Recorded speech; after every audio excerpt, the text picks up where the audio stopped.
kulanka maanta maxaa looga hadlay waxa laga hadlay jeugdzorg iyo isbedelka weyn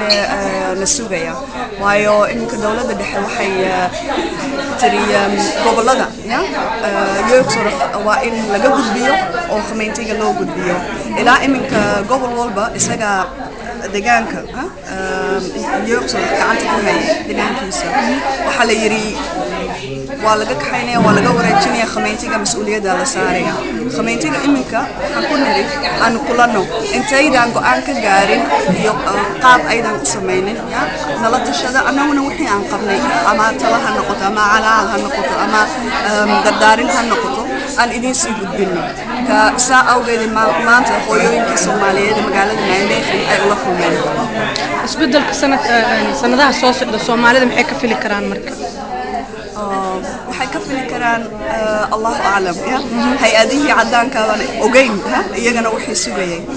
halkan marka maanta waxa joogay dhowr qof oo ka shaqeeya xafiiskan biro jeugdzorg oo hoos imaada jeugdzorg waa arrin aad iyo aad u ballaaran xafiiskan waa qayb yar oo ka tirsan waxa kale joogay gabadh ka shaqeysa xameentiga ka iyaguna waxay yiraahdeen saddexdoodu waxay yiraahdeen ma hubno waxay dadku fili karaan laakiin waanu ku faraxsanahay talada iminka bixiseen Soomaalidu waxay maanta ka warameen iyagu say u arkaan ilaa iminka loola dhaqmay waxay jeclaan lahaayeen in la bedelo oo ay uga badbaadin lahaayeen ciyaalka Soomaaliyeed ee xaafadahoodii hadhowto ama la kormeero ama laga kaxeeyo arrintan qaab noocay u saameyn kartaa Soomaalida dhawaan wadanka soo gashay ama qaarkood ku nool xerooyinka qaxootiga runta hadaan ku sheego waxoogaa baan ka yaranahay qodobka markaan ka hadlayno waayo dadku qaarkood waxay yiraahdeen dadka xerada ku jira ma ogin inay dalka sii joogi doonaan ama inay dalkoodii hooyo ku noqon doonaan taas ayaa keentay marka in waxyaabo badan aan loo qabanin waana arrin aad iyo aad ii taabatay waayo ilmo walba laga badbaadin karo in hooyadii ama waalidka ama ehelkii laga kaxeeyo waa in la maalgeliyo waa in waqti la geliyo waa in la isku taxallujiyo inuu xaafadii ehelkiisa u sii deganaado oo aanay dhibaato ka gaarin marka qof walba hadduu yiraahdo ma ogin iminka inay dalka sii joogayaan iyo inay noqon doonaan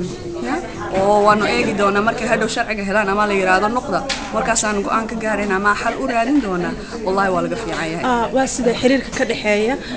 Soomaalida ku nool Naimeeqan iyo maxay ahayd jeugdzorg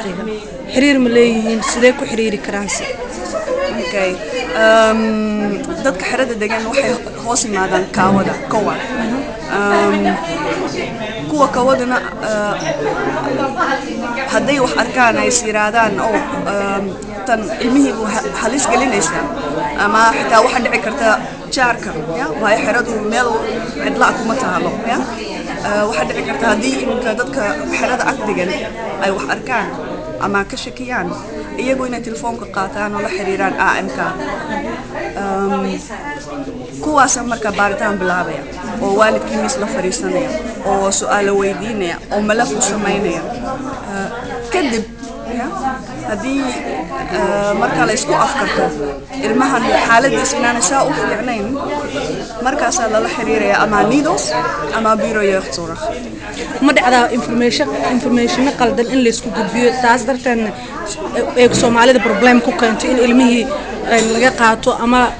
baaritaano badan lagu sameeyo waxa dhacday marmar in waalidkoon ogeyn ama waalidkoon lala sii tashan ama la wareysanin intoos loogu gudbiyo xafiiska jeugdzorg arrin ama la yiraahdo ilmahan halis ku jira kadib markii baaritaan ay bilaabaan ama iyagoo ku jeeda baaritaanka oo iskuulka la xiriiraya oo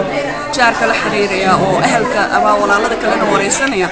kadib ayay ogaadaan inaanay arrinta waxba ka jirin Faadumo ma dhacday Naimeeqan dhexdeeda inta aad ogtahay